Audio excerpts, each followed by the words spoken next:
Everyone, welcome to part 24 of me answering your Percy Jackson questions that you guys recently asked me on a post that I put out on my channel. The post is still there. If you haven't seen it yet, go check it out on the post tab of my channel. Ask me a question. I'm going to answer all of them eventually. I swear I'll do it. It's going to take a while, but I'm going to answer every single one. So without any further ado, let's get to today's comment. Today's comment says, if a demigod and a demigod had a baby with asterisk, I think you all know who I'm talking about, asterisk, would it be a demigod too?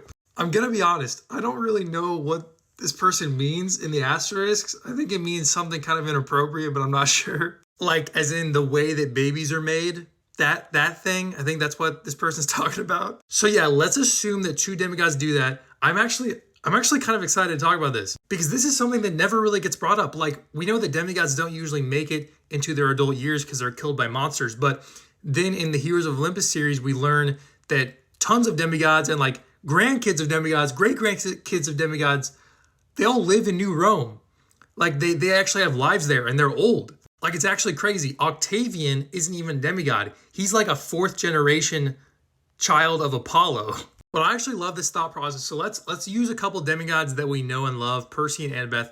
What happens if Percy and Annabeth have a child? Everybody, I would love to think that that child would then be still 50% human and still 50% God because each of their parents, Percy being half God, Annabeth being half God, and both half human, would mean that the child is half human, 25% Poseidon, and 25% Athena. Like, that would be pretty cool. And to go along with that, I think it would be freaking epic if that child had like half of the powers of Percy, like the same powers, but maybe not as powerful. And then same with Annabeth, like the same powers, but not as powerful.